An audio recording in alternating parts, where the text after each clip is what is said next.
Kamu tahu enggak sih, mama itu bangun pagi kamu masih tidur loh.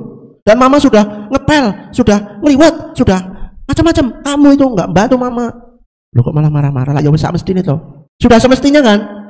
Kalau orang berbuat baik, kalau hidup kita untuk yang lain, enggak usah menyalahkan. Enggak usah pula menuntut imbalan dari orang lain. Kamu harusnya peduli dong. Kamu harusnya bantu mama. Jangan hanya bersihkan piring aja. Dalam arti makan banyak. Enggak perlu seperti itu. Sudah semestinya.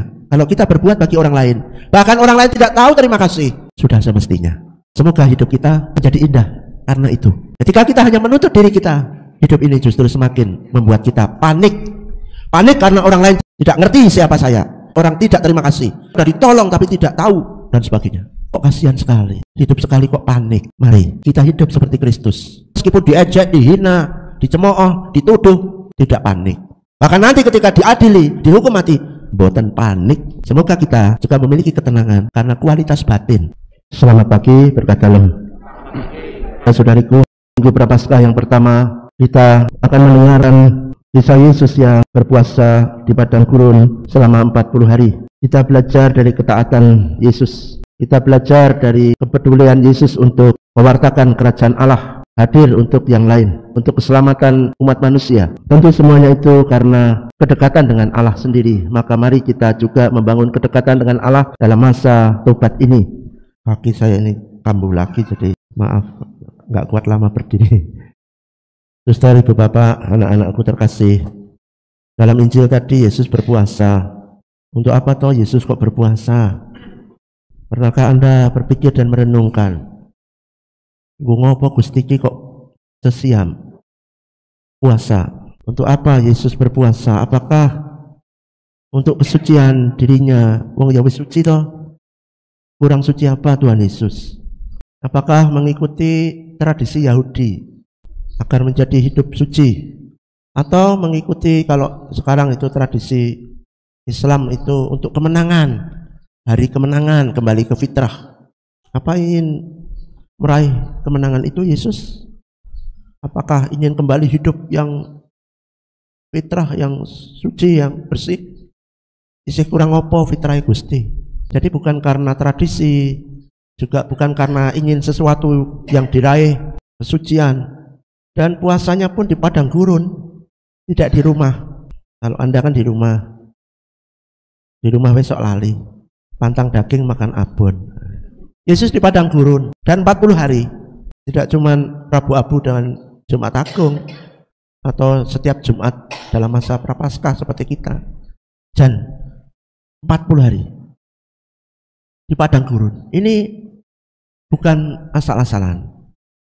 Ini mau mengingatkan perjalanan umat Israel di padang gurun 40 tahun. Tapi ya bukan berarti kok enggak 40 tahun sisan. Nah, terus berkaryanya kapan? 40 hari. Angka 40 ini penting. Juga kalau Yesus itu jatuh 3 kali ya. Itu angka 3 itu penting. Maka Yesus bertanya kepada Petrus, apakah kamu mencintai aku? Ya 3 kali. Itu artinya kalau 3 itu serius. Anak domba Allah itu 3 kali itu serius. Kalau cuma sekali itu belum serius. Angka itu penting dalam kitab suci. Yesus berpuasa sebelum berkarya. Puasanya Yesus itu untuk mempersiapkan karyanya. Puasanya Yesus itu sebagai awal suatu kesadaran agar hidupnya untuk kerajaan Allah, bukan hidup untuk dirinya sendiri. Maka godaan-godaan itu ditolak. Karena ketiga-tiganya itu kan hanya untuk dirinya sendiri. Dan itu kecenderungan manusia, hidup untuk dirinya sendiri. Maaf, saya itu agak tadi ngejrek gulanya jadi agak kurang enak badan, tapi santai saja ya Bapak Ibu. Saya kemarin ketika HD itu di depan pasien saya, seorang bapak yang sudah sepuh, pensiunan polisi, juga HD, didampingi istrinya, juga anak laki-laki. Yang saya perhatikan itu ini, masih kurang 2 jam, selesainya itu masih kurang 2 jam. Tetapi anaknya itu sudah ngambil kursi roda untuk bapaknya itu. Kursi roda milik rumah sakit, ada di depan biasanya.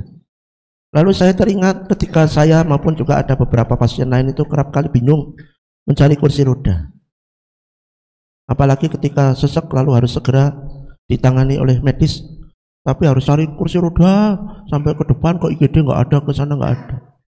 Lalu saya ingat, kenapa tidak nanti saja mendekati selesai itu baru ambil kursi roda. Kan barangkali ada yang mendesak yang sungguh sangat harus ditolong cepat-cepat, membutuhkan kursi roda itu. Wong yang masih kurang 2 jam. Itu saya merenungkan kecenderungan kita untuk lebih mikirkan diri sendiri. Wedi nek kentekan, takut nggak kebagian, maka kursi rodanya diambil, dan itu yang paling bagus. Saya melihat masih kinclong, yang lain kan masih gerek. Ini sing resik dompet kesek. Ya kalau bawa sendiri silahkan, itu milik umum. Ya mungkin ini contoh bagaimana kita cenderung untuk egois, lebih memikirkan diri kita, kebutuhan kita, nggak mau tahu dengan orang lain. Puasa Kristiani adalah puasa seperti Yesus, yang pada intinya puasa itu bukan untuk kesucian dirinya, bukan untuk meraih kemenangan, juga bukan untuk meningkatkan level kualitas iman, tetapi agar hidup kita untuk yang lain. Seperti puasa Kristus, agar hidup Kristus untuk keselamatan umat manusia. Kalau Yesus hanya cari dirinya sendiri, wah, 3 tawanan iblis itu masuk bro. Ayo, dalam kondisi lapar, mengubah batu menjadi roti, oke. Tapi Yesus tidak mencari dirinya sendiri. Maka puasa Katolik, puasa pengikut Kristus, bukan untuk kesuciannya, bukan untuk kemenangannya, wah aku nggak bolong loh puasanya, bukan untuk kebanggaan rohaninya, tetapi agar dirinya menjadi berkah bagi yang lain. Maka dalam puasa Kristiani, puasa kita ini ada APP, ingat enggak? Jangan-jangan belum diisi, atau masih diisi tapi masih kelidik, aming sewu perak. Kita berpuasa tapi jangan lupa kita itu bukan untuk meraih kesucian Bapak Ibu, tapi untuk hidup bagi yang lain. Kita berpuasa bukan untuk meraih berkah, tapi untuk berbagi berkah. Ini bedanya. Maka berpuasa makin bermakna, berpantang makin bermakna kalau betul-betul hidup bagi yang lain, bukan mikirin diri sendiri. APP, ya ini sudah lama, saya lupa persis kapan, apa tahun 90 atau bahkan lebih dari itu. APP, jumbung APP, supaya kita berpuasa memperhatikan yang lain, dan uang itu nanti dikumpulkan Bapak Ibu, ada yang disetor ke panitia APP ya di KWI sana, dan untuk banyak orang, tidak hanya untuk orang Katolik, ada yang untuk pembuatan jalan, ada yang untuk perbaikan ekonomi. Nah misalnya aja kalau skop kecil Kebumen ini untuk perbaikan ekonomi ya. Tapi ya aneh juga kalau itu lalu berpikirnya nanti soal pengembalian, dipinjamkan untuk usaha agar meningkat. Itu di depan-depan sana itu yang warung-warung itu mendapat dan rutin malah mengembalikan. Yang Katolik ini malah dorang balik ki, jan orang. Yang Katolik itu donjile jajal sapa wae, saya tahu nama tapi tidak usah saya sebut. Nanti saya dibandemi puji syukur. Aneh, yang Katolik ini malah dipinjami uang untuk pengembangan sosial, ekonomi dan sebagainya, malah orang balik. Ning wedi ditagih ora nang gereja.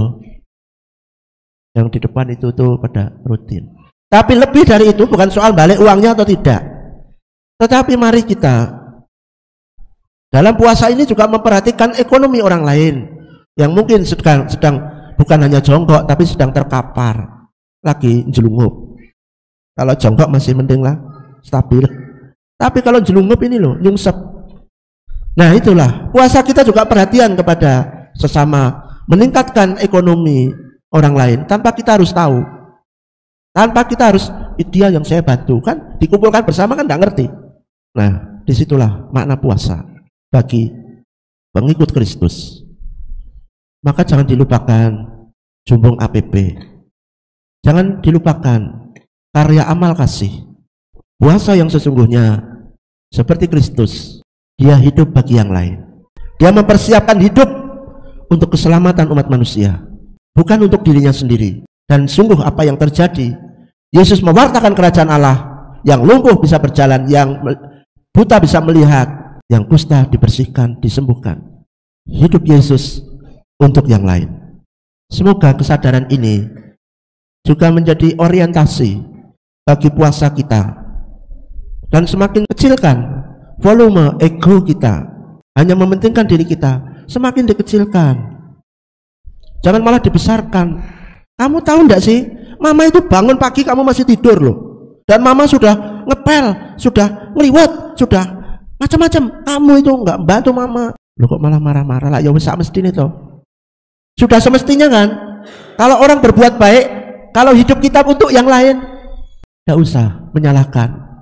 Enggak usah pula menuntut imbalan dari orang lain. Kamu harusnya peduli dong. Kamu harusnya bantu mama. Jangan hanya bersihkan piring aja. Dalam arti makan banyak. Tidak perlu seperti itu. Sudah semestinya. Kalau kita berbuat bagi orang lain, bahkan orang lain tidak tahu terima kasih, sudah semestinya. Semoga hidup kita menjadi indah karena itu. Ketika kita hanya menuntut diri kita, hidup ini justru semakin membuat kita panik. Panik karena orang lain tidak tahu, tidak ngerti siapa saya. Panik karena orang tahu, orang tidak terima kasih. Panik karena orang sudah ditolong tapi tidak tahu, dan sebagainya. Kok kasihan sekali. Hidup sekali kok panik. Mari kita hidup seperti Kristus. Kristus itu meskipun diejek, dihina, dicemooh, dituduh, tidak panik. Nah, bahkan nanti ketika diadili, dihukum mati, mboten panik. Semoga kita juga memiliki ketenangan karena kualitas batin. Hidup bagi Allah, hidup bagi sesama, bukan hidup bagi diri sendiri. Terpujilah Tuhan kini dan sepanjang masa. Untuk berkat anak nanti setelah Ekaristi saya layani. Sugeng tangga parso Bu Maria Sustianing Sesuparlan. Gusti berkahi. Tuhan bersamamu.